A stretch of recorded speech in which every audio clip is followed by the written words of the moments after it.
Now, talking about adventures, journalism. As a rookie journalist, I began with Associated Press, assigned to Birmingham. And I arrived shortly after the fire hoses. You remember the photographs of the fire hoses and Bull Connor and the dogs. And had many adventures there. And I want to tell you, one of the things I'd like to point out is how journalism has changed, and in many ways it stays the same. As a journalist in those days, and young people don't even identify with this, there were no cell phones, none of these little recorders this size or small little cameras.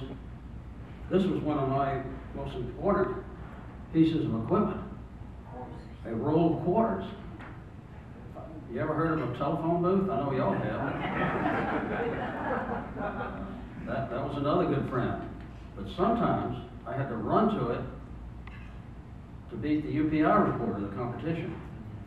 And he recently wrote, remembering some things, how we both raced to this one telephone booth at the same time, and he said I was faster, and he fell. So I made the phone first. We have to phone in our stories, not type them in and just have them transmitted all over the world. Phone them into an office.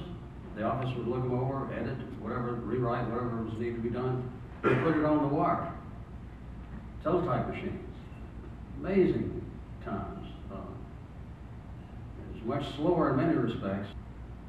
So incredible changes, yet at the same time, it stays the same. You've got to be accurate, fair, try to get both sides or all three or four sides of the story. And those never change, or at least they shouldn't change.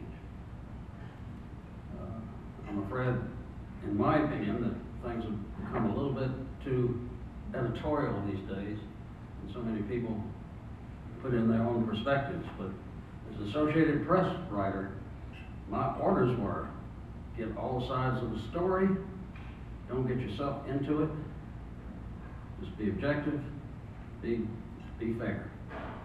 And I tried to hold to that. But one time, emotions took over. And let me say right now, this is a great time to talk about journalism in those days. The 50th anniversary of the settlement of Montgomery March. We just celebrated, I guess maybe it was last year, the 50th anniversary of the church bombing at Birmingham, 16th Street Baptist Church, where 4 girls were killed, 4 black girls. The anniversary of the Voting Rights Act. What amazes me and awes me is that I was just a foot soldier.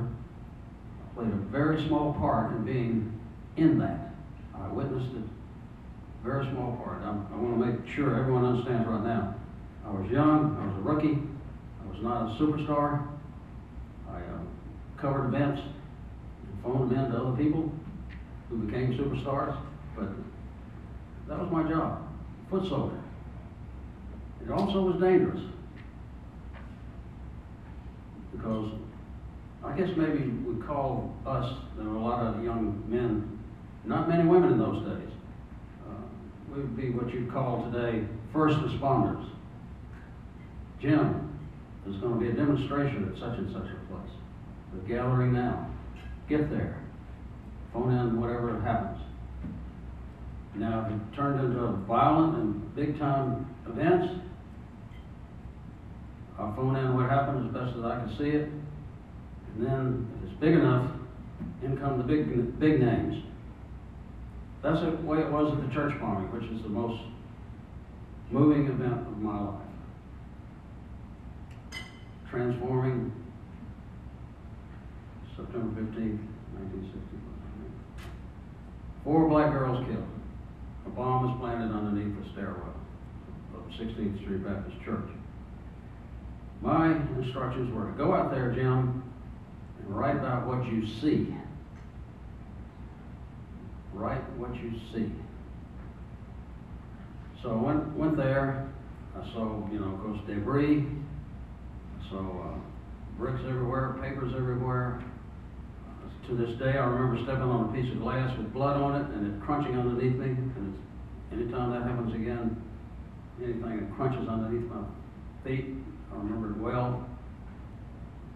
But the memory of those 4 girls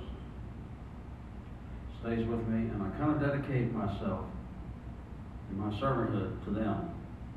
One of those girls could have been a mayor. Another one could have been a mother of 4. Another one could have served in the House of Representatives. Denied by hatred.